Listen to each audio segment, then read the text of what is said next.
Hi there, everyone. Welcome to the Last Network's official webinar in English. My name is Bish Smear, and I vow to change the world. It's a good way of starting, right? So as I said, I'm Bish Smear. I'm founder and CEO of VOW Limited, which kickstarted the ecosystem of the VOW token and everything that's happening. It's moving towards complete decentralization. And one of the aspects that we use to promote this system is called the Last Network, who are, as it says on the tagline there, liquidity providers for the VOW ecosystem. So I look forward to being your host today, and hopefully I give you some information that blows your mind, and then seeing you at various events in future as we form a relationship going forward. So this isn't like any other networks that people have heard of. In fact, I was very against network marketing or referral marketing for many years because I didn't like this idea where people are getting people involved and it's all disingenuous, etc. This is something completely different. This is a mission and a group of people that uses the referral marketing model to really go out there, drive home a point, and try and do something remarkable for the whole planet. So we are real people. There's a lot of real people involved. We're over 5,000 people already involved in the process, and that's going to rapidly start expanding across the planet now, hopefully with your help as you understand more and more about what we're doing. So real people and a real opportunity. And just for joining us on the webinar, we're going to give you 20 free VOW, which today is worth about $17 or $18 or something like that. So you're going to get $18 worth of VOW completely free just for seeing through what I have to say to you till the end. And we'll show you how that works at the end. And obviously that's a limited time offer. It's because this recording might be out there on the internet for a while at the moment, which is the beginning of 2023. That's a real offer that you can claim. And you know, I hope that's worth just sitting through 20 minutes of listening to me and getting your $18 worth of VOW at the end of the call. So thank you so much for joining us. I'm going to carry on, and I'm also going to say that these presentations are all available in multiple languages on thelastnetwork.com. You can view all of the events, and you know, if you want to share the opportunity with others, just direct them to the event and they'll hear the same presentation in multiple different languages. There's a disclaimer: whenever we're promoting anything which involves money, it's very important to do a disclaimer at the beginning of it, because we're not here to advise you on what to do. We're just here to present some facts, and then it's up to you to check into you know, whether that's good for you or whether this situation makes sense to you. So I'm not going to read the whole thing here. You can take a screenshot on your phone, but do pay particular attention to it, because we are in a world of crypto. We are in a world of opportunities, and like everything else, nothing's guaranteed in life. So do your research, do your own research on everything. We're open, so you can ask us questions. The community is getting bigger, but there's risk in everything. So there's nothing that's risk-free. That's why there's a disclaimer at the start, so you can make up your own mind about everything that you're doing.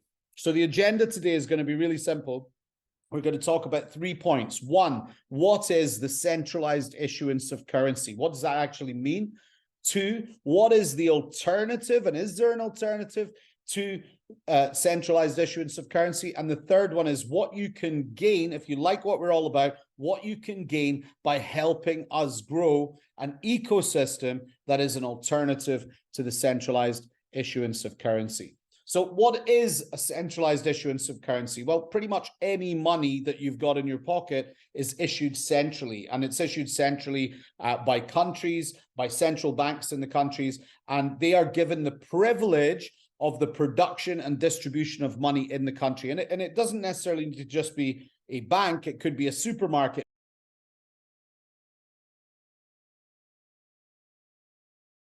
that's running their own centralized reward program or point program. Usually the production of currency is centralized in its issuance. And of course, whoever issues the currency has power over the entire system. So for example, a supermarket, prices the value of its points or chooses how many points are going to be distributing. And in much the same way, when the central banks create money within an ecosystem, they can choose how much money is going to be created, how much money is going to be pulled back in, how much money is not going to be replaced back in the ecosystem after it's come back in. And what's interesting is there's a very famous guy, part of the dynasty that's built the central banking networks of the world over time. And it's a quote that's attributed to him, to Mayor Amschel Rothschild in 1790, which said, "Let me issue and control a nation's money, and I care not who writes the laws." When I first heard that expression, hairs came up on my back, and I thought, oh my God, what are we involved in here? Now, central banking, capitalism, these fundamental tenets of our Western society have been incredible and given us so much of the freedoms and so many amazing things that are just mind-blowing. But there are parts of it which are not optimized anymore for where we're going. And one of those issues is centralized currency issuance. We think there's a problem with that. And so we think that this centralized currency issuance is the biggest social injustice in the world, because if you give one party the ability to create money, they can literally do anything. And that power, in many ways, you might have heard that power corrupts, but absolute power corrupts absolutely. And that's what you start thinking could happen, is this desire to control everything just by controlling the issuance of money isn't optimal for where we want to go in the future. So just so you think that this isn't, or just so you understand that this is not some sort of crazy, wacky conspiracy, let's look at what some of the people, some of the key figures in history have had to say about it. Napoleon Bonaparte in 1815, he said, when a government is dependent upon bankers for money, they, and not the leaders of the government, control the situation.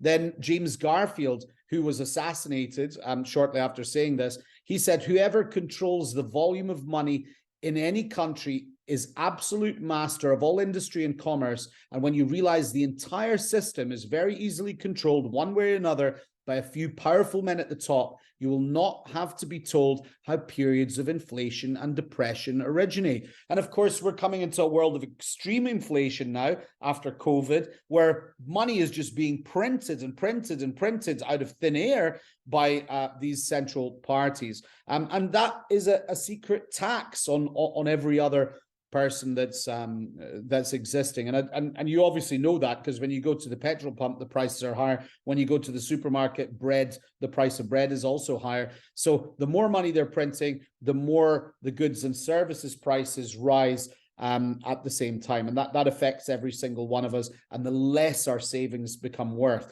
So Henry Ford's the guy who literally created the production of the automobile.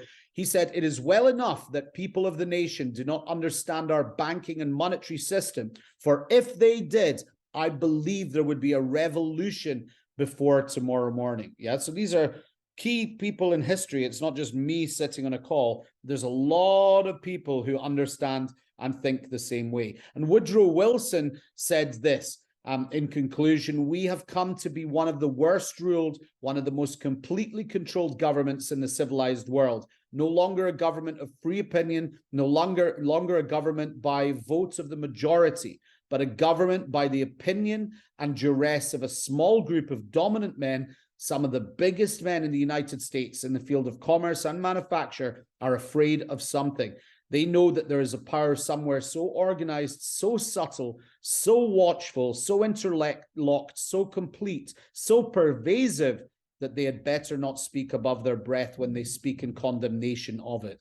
And these are presidents of the United States. These are real characters in history saying exactly the same thing. There is no freedom. There is no democracy when the issuance of money is controlled by a single central party. So all it can lead to, all this process leads to, and it might not lead to it today, tomorrow, but it's over generations, it leads to a loss of control for average people. It leads to a loss of savings as inflation is created. It leads to complete globalization because everything is becoming one big movement of control all across the world. It leads to unelected officials who are basically making all the decisions because they can just create the money. They operate sort of behind the scenes, controlling everybody.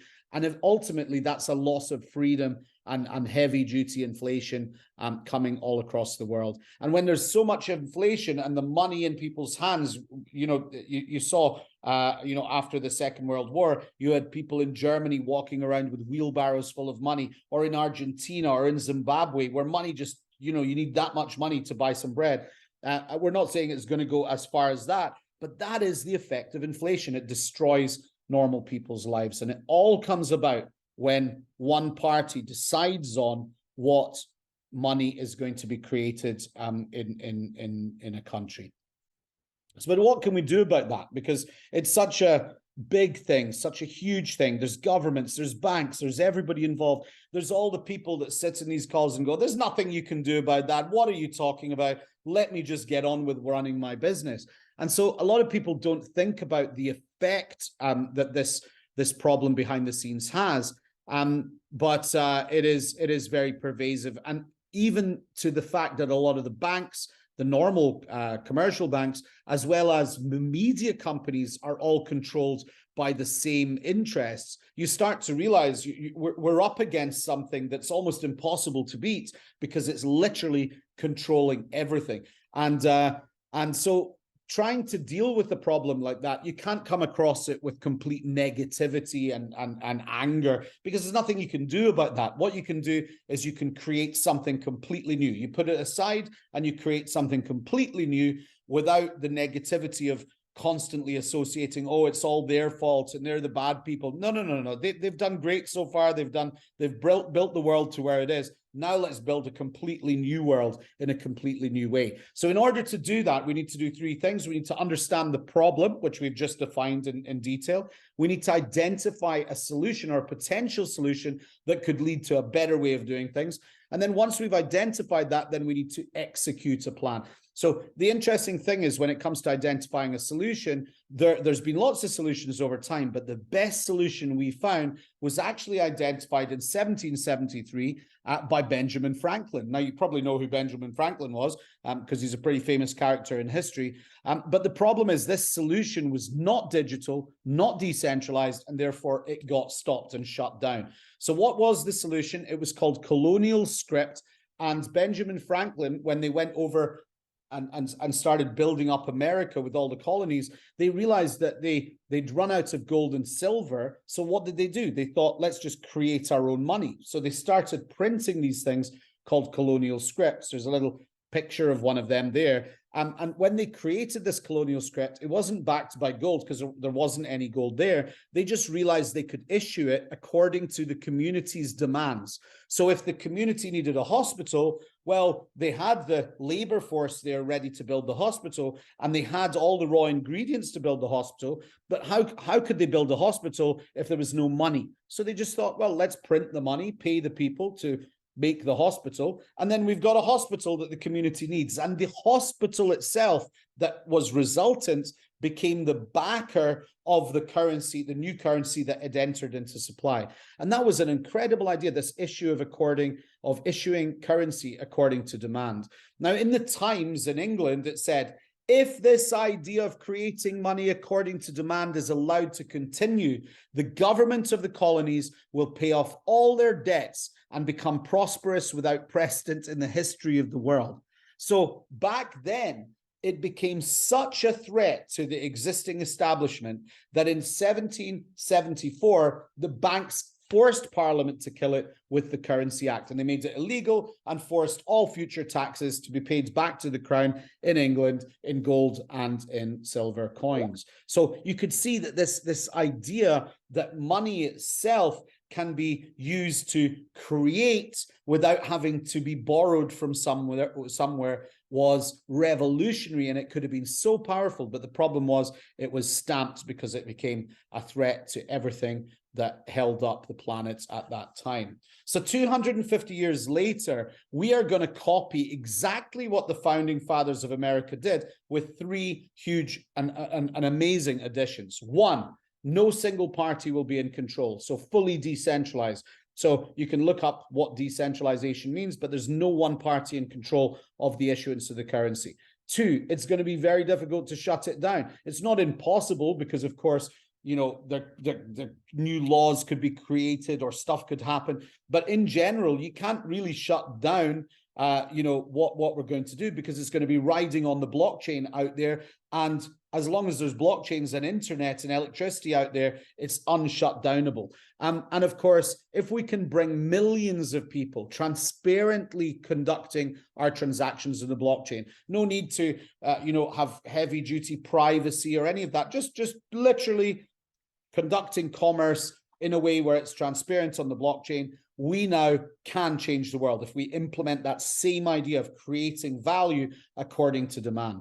So that's what we're all about. And therefore we understand the problem. We've identified a solution. And now we're in a situation where we can take that solution and execute a plan. But we must do this big. So this isn't something I can do myself sitting on a webinar, in a sort of lecture, just explaining to you what's going on. What it is something we have to gather thousands of people, millions of people together to see if the people of planet Earth decide that there's a better way to do this together, where people are not struggling for resources, where there is hospitals, there is all the stuff people need, and whatever the community needs, from doctors to nurses to everything, without struggling, then here's a better way to do it. And that's why we're not fighting an old system, we're just replacing it with a completely new one. But in order to do that, we must do it big and we must do it together. And as you can see in Frankfurt, around less than 1 year ago, we got together with the first 500 people to be part of the system, and now it's over 5,000. So in 8 months, we've 10x the people that are involved, and we're looking to do that again and again and again and again, and keep pushing forward, developing an understanding, a common understanding, a united aim with everyone to try and do something fundamentally incredible. So in order to do this, we need a community of ambassadors to tell the world that a fairer method of money creation is not only possible, but it's actually here right now, ready for us to enjoy. We are that community. So that is what the last network is. That's the whole core, the glue that binds us as the last network. And the real question is, what happens if we don't do this now? What happens if we don't bring this alternative to the world now? Well, you can see, no matter who you are, presidents can be brought down, guys who own Twitter can be brought down. Everyone's attacked from every single angle when they're trying to do something different or change the world, okay? What's going to happen is people will have no control over their money. So you already see it happening down in various cities in the UK, where they're creating cities where you'll not be able to leave the city anymore, bearing maybe 5 times a year or 10 times a year. Whatever the powers that be decide will be your trap or your prison, dependent on whatever they're thinking and whatever excuse. It'll be the environment that is the excuse that is there to prevent you doing certain things. So for example, you could have all the money in the world on your card, but if your card doesn't work to buy chocolate, or your card doesn't work to fill up with petrol, once all the money is digitized in a manner where it's a CBDC, so in control of the banks and the governments and the powers that be, you have no power anymore. Your power is just eliminated in one moment to have any form of freedom. And for my children, I don't want that. For your children, I presume you don't want that as well. There needs to be a line where we decide as humanity, we're all for the future and for making things more efficient, but do not take away our freedom. And I find it quite amusing that I'm Scottish saying that line, but that is what I stand beside. So before we go any further, it's important, because there are some stereotypes here, to address that we are a blockchain project. So, so before I sort of explain that in detail, okay, let's just examine what happens when we talk about crypto or blockchain projects, or what's the first thing everybody thinks about immediately. And they think that it's risky. Everybody thinks, oh my God, this crypto stuff is risky. I don't understand it. There's scams going on. There's frauds going on. There's Sam Bankman-Fried stealing everybody's money or doing whatever they did. There are exchanges collapsing. People are gambling and just literally gambling on red or black, or red and green. And that's exactly what you see every day on these charts, red or green, and people are making life-changing decisions and spending and selling money on the strength of these decisions. It's like an emotional roller coaster when people wake up in the morning and all they can do is look at CoinMarketCap or CoinGecko. It's a horrible thing, crypto in its current form, and of course you end up with all the ideas of money laundering and AML and all of this kind of stuff, where it's very important to have those kind of things looked after, and things should be regulated, because there's a lot of bad stuff and a lot of bad people out there in the universe of crypto. So everyone is speculating essentially in the whole world of crypto that the prices of assets will go up, and everyone's hoping that the price of assets will go up, and nothing goes up forever, right? So you can't just put all your faith in something going up and up and up and up and up and up and up, because of course, just what you've seen with Bitcoin, it goes up and it goes down and it goes up and it goes down. It goes up to 70,000, it goes down to 15,000. And that procedure is what comes from essentially gambling. And there's some very real reasons for that, which we can explore together as time moves on. But we don't really want to spend our life gambling at all. And so what we say is, what if there was a better way to make money from crypto than gambling, or than speculating and buying it and praying that that crypto goes up? In this approach, you're all in, just hoping for gains from your crypto. But let's look at a totally different way of doing it, and we call it liquidity provision. It's not a new thing. It's one of the biggest industries in the world. But in liquidity provision, you can make money whether crypto goes up or whether crypto goes down. It doesn't really matter. And you're just focused on smaller, regular wins rather than a big capital appreciation of the underlying crypto. So what do you think smart people do? Do you think they're just sitting there putting all their money into speculation? Or do you think they've got a much more stable and consistent way of earning a return? And that's why so many people are involved in liquidity provision. So we're going to go into that and explain a little bit more. What is liquidity? Okay, so let's say you wanted to swap US dollars for euros, or you're in the UK and you want to take your pounds and swap them for dollars. We're going to need to find someone with some dollars, and that's not that easy to come by. So how do I find someone to get some dollars off of? Well, that's a lack of liquidity in the market. There's no one I can find who's got some dollars for me to swap with. So I need to find someone who wants to swap their euros for dollars, or their dollars for GBP, or whatever I'm looking to do. And it's not an easy task to do it. And that's where money exchanges come in. And that's why they were invented in the first place. They hold a stock of both US dollars and euros, or GBP and US dollars. So swapping from one currency to another is easy. You just go in, you hand in your pounds, the travel agent gives you back your dollars, you're happy. And of course, they make a spread every single time that happens. They're making a little fee from just swapping over the money. Now, all they did was they held some euros and they held some dollars, or they held some GBP and they held some dollars. And whoever's moving in both directions, every single time anyone does any swaps, they get paid. But it doesn't actually change the amounts of currency they've got. So if they've got some euros and some dollars, and someone comes along and hands more euros in because they want dollars, or someone comes in and hands dollars in because they want euros, eventually they're going to have roughly the same amount of money in the background in terms of dollars and euros. They're just making a fee every single time that process happens in the background. So in the old way, in the old processes with these money exchanges and banks and liquidity providers, they're the guys that make the money. And if you've ever tried to send any money from one country to another country, it's not just 3% they charge. Sometimes it can be 10% or 15% in some cases to send money in one way to another currency on the other side of the world. Huge fees that these guys are charging everywhere. It's the world's biggest industry. 6.6 trillion daily is moving through the Forex markets. And of course, they're the guys that make the fees. And these liquidity pairs need to exist for everything. So it's not just GBP or New Zealand dollars. It could be gold versus euros. It could be any of these assets that are moving around. They're the guys that are making the money out of it.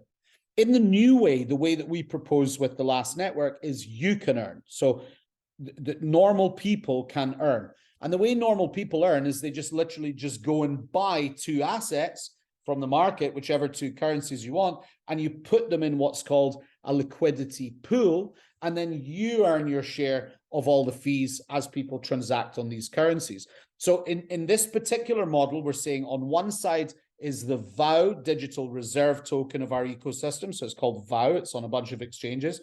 And on the other side of it, we have VOW. So VOW are like digital vouchers that you can use in different shops and go and spend them, and people earn them in reward programs and different places. So they're the VOW, which are the digital vouchers on one side, and VOW on the other side. So all you need to do is you go to the market. You don't buy from me, you don't buy from anyone else. You just go to the market, buy some VOW, buy some VOW in an equal proportion, and you put them into the liquidity pool. And now you'll earn, anytime anyone does some swapping, you earn part of the fees from those different transactions. And the fees are 0.3% on every transaction. So 1/3% on all the transactions that go through are the fees that are given to the liquidity providers. Now, in this example, we've got VOW and VOW, but it could be USDT. And as we move forward with the last network, it'll switch liquidity into USDT versus VUSD or any currency pair. But at the moment, it's VOW and VOWs that the last network contract supports. Excuse me very much.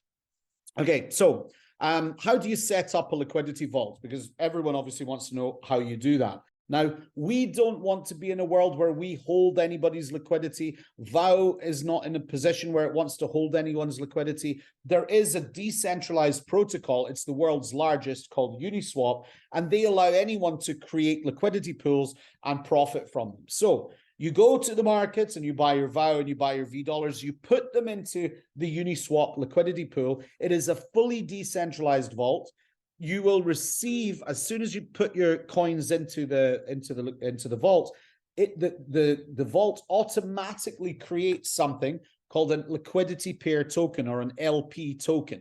And you hold that LP token as proof that you have your VOW and your VOWs in the vault. And whenever you send back that liquidity pool token to the vault, the liquidity pool token is burned and the assets are both released to you in whichever proportion they are at that time, plus all the fees are returned to you, and that's the end of the game, right? So you put your VOW and your VOWs in, you lock them up, you get your LP token, and whenever you want to hand back your LP token, you hand it back to the vault and it gives you your VOW and your VOWs back. You don't have to trust anyone at all, because the only person who can ever access the keys from that vault is you with your LP token. So it's a revolutionary new system. You're not buying any currency off of any central company at any time. You buy them from the market. And on top of that, you put them into a Uniswap vault where only you hold the keys and you have your LP token in your own possession.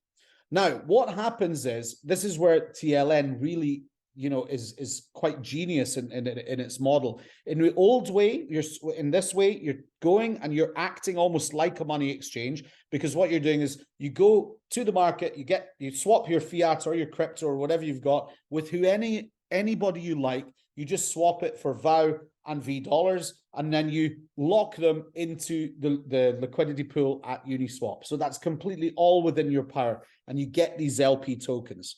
Now, in order to build this ecosystem, the ecosystem needs two things. It needs liquidity, which by that point you will have provided liquidity, but it also needs stability of that liquidity. So if we had lots of people with liquidity, but all those people could just hand back in their LP tokens at any time and take their liquidity out of the system, then of course we'd have a problem, because there would be no stability or guaranteed stability within the whole network. And so the TLN network provides that liquidity, that stability, by people voluntarily choosing to take their LP token and not use it for 1 year. So they're going to say, I'm not going to use this token for 367 days. I'm not going to use my LP token. Now, by putting their LP token into the TLN smart contract, they're locking that into the TLN smart contract. Nothing happens to that LP token. It just stays there. And after 1 year, only your private key can bring that back to its wallet. So it can't go anywhere else. The only place it can come back to is your wallet. No one is investing this token. Nobody is using these LP tokens. They're not going anywhere. They're always there, just sitting there, ready to come back to you in 367 days. But the ecosystem knows that you've been holding it for a year. And so the ecosystem will incentivize liquidity providers to leave their liquidity token for 1 year and it will incentivize it by the production of a new token, which is called a TLN token. So it just gives you TLN tokens every single day, continually, because you've left your tokens locked up for 1 year, and you get approximately, in a dollar value terms, 48% of what you locked up in the pool in the first place is created, like Benjamin Franklin's system, out of thin air. Just out of thin air, these tokens are created and they're given to you to do with what you want, and so you can sell them or do whatever you like with those tokens.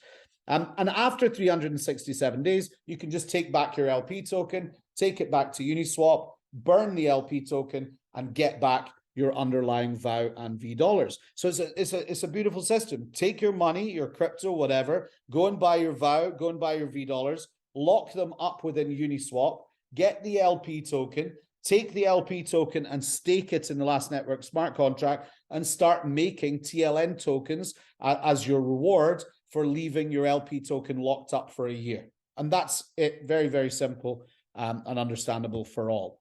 So how much do you want to earn becomes the question, because all you do is you stake your LP token for 367 days, and the contracts pay up to 48% bonus, 0.13% paid daily to you consistently out of the contract. And obviously, you know, in 367 days, you get back your LP tokens anyway. So if you staked $10,000 worth of LP, you would be receiving roughly 400 V dollars worth of TLN tokens every month. And if you staked $100,000 of LP tokens, you'd be getting roughly 4,000 V dollars every single month. And if you'd staked $250,000 worth of LP, you would receive $10,000 worth of V dollars worth every single month, or 120,000 a year of just free rewards for you to spend within the ecosystem. So remember that the TLN smart contract creates the LP tokens automatically when you prove demand by buying VOW and V dollars and locking it up in the contract. Just exactly the same way as Benjamin Franklin's system works. You prove demand by buying the currency, locking it up, holding the currency, and that demand is what allows new currency to be created within this ecosystem. Now, at the moment, each time you earn a TLN token, you can swap it for an LP token, another LP token. And from August, it will be exchangeable. After the launch, it will be exchangeable for V dollars only. So it's initially, you can change it for an LP token, and in the future, you can change it for a V dollar, which you can use in any of the businesses that are within the entire ecosystem. So it's all good and well. I mean, everyone can understand now that it just makes sense. If I am putting my £100 in the bank and it's being hit by inflation, what could I do with that £100? Let me swap it into a new form of money and then make a reward by supporting that currency sort of ecosystem. So if you like what we're doing, it's well worth getting out there and getting involved. And of course, we also want to incentivize the ability to spread the message, as we said, and that's why we provide a system within the smart contracts for rewarding people when they introduce other people to the system. So what happens is, let's say that you introduce someone called Lisa, and Lisa thinks this is a good idea. She goes and she buys from the open market, as we said, $10,000 worth of VOW and V dollars, puts them in Uniswap and gets her LP tokens back. So nowhere at that point was any money paid to anyone else. It's very important to understand it. Nobody bought anything from anyone else. She could have bought it off of anybody or anybody in the whole market. She takes the LP token, she locks it into the TLN smart contract, and because you introduced Lisa, the TLN smart contract creates 20% of her $10,000 worth of LP and gives it to you as a referral bonus in TLN. So none of that TLN came from Lisa's money. Lisa never got anything less. Lisa's just got her same assets under her own private key, but you just got, the contract just created a value for you because you helped prove demand by bringing Lisa into the system. Okay, and so you're when she takes in a $10,000 stake, you're getting 2,000 V dollars for free, essentially, just like that, bang. Of course, Lisa could do the same with Paul, and Paul with Mark, and on every level, up to 20 levels in depth, there's all kinds of referral bonuses being paid out in TLN for the people within the structure who are promoting it and getting people involved. But the most important thing, as we said, the rewards are not paid from any funds received. Why? Because no funds are received. They are just literally in the same way Benjamin Franklin was printing up money to pay for a hospital. In this situation, the smart contract is creating money on proof of demand as the system gets bigger and bigger and bigger. So what can you use these V dollars for? Well, you can pretty much use them for anything. If you've seen V Travel, you can already use these V dollars to book any hotel or any flight anywhere in the world. So you can go anywhere you like and basically use V dollars on them. And of course, you can now shortly use them against all the gift cards we have in the whole system. So you can just redeem your V dollar against gift cards for merchants all across the planet too. So very, very simple. That's at the moment. And of course, we're creating more companies and more participants are coming to the table, which are accepting V dollars everywhere within the system. And there's some great mechanics of why they accept the V dollars. Is because they are the parties that issue the V dollars.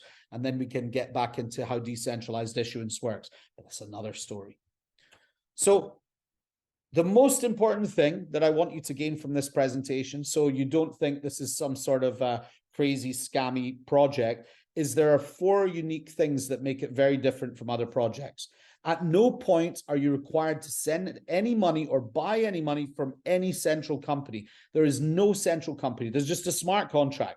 So if you want to participate, you simply buy VOW from the market, from anyone, anywhere, buy V dollars from anyone, anywhere, and put them into your own Uniswap vault. That's very important because in scams and Ponzi schemes and all these bad things, people are giving somebody else their money. So wherever you see a situation where you have to give somebody else your money that's going to promise you some sort of return on that money, you've got to really do your due diligence on that and try and understand what's going on, because most of the time it's not true.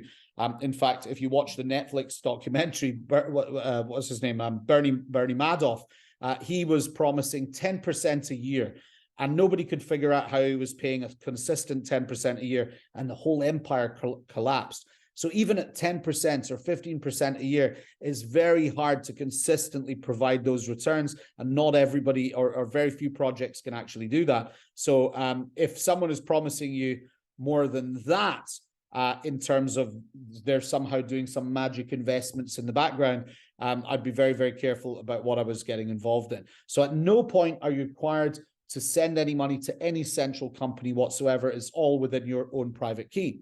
Now, just like in Franklin's system, new money and rewards come from inflating the supply according to demand.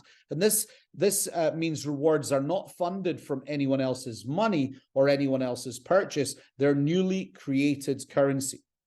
Now, the third point is that the V dollar supply is constantly reduced. Even though the contracts are creating more, it's also reduced because anytime anyone sends any V currency to itself, a little portion of that V dollar is burned. So even though on one side, these systems are creating more currency, on the other side, anytime anyone uses any of that currency, a little of it is burned and it's contracting the supply. And at a certain point, the burn and the issuance match, and then there's no more inflation within the system.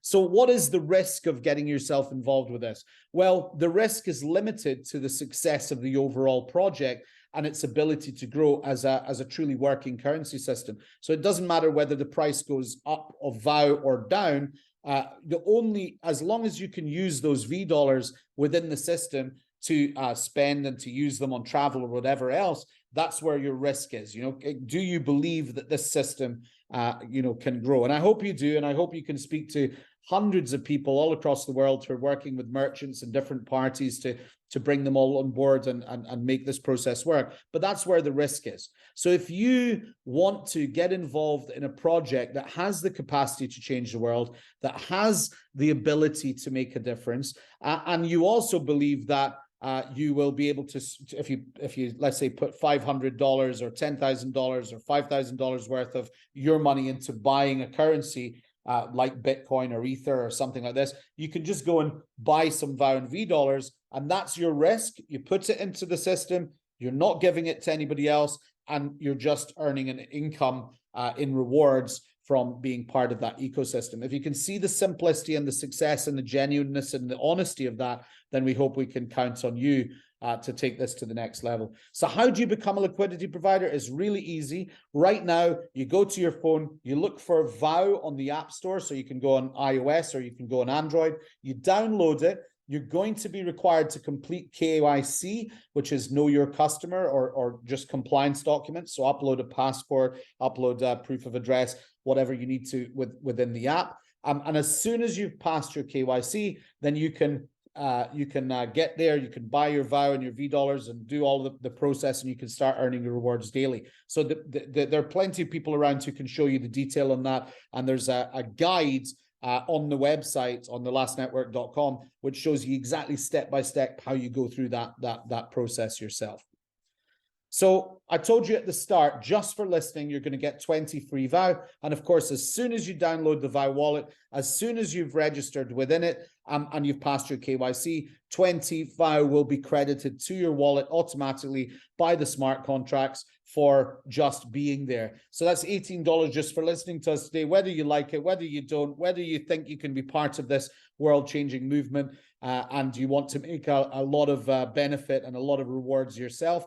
I mean, just by introducing people on a monthly basis, some people are already replacing way over full-time incomes, and some people are happily just making, a little part-time income here and there. But it's huge amounts of money and huge amounts of completely amazing new form of money that's not centralized in its issuance. And we think that that's a pretty cool thing. So download the VOW wallet and Express Guides and VOW to change the world. Thank you very much for joining me. And I'll speak to you later.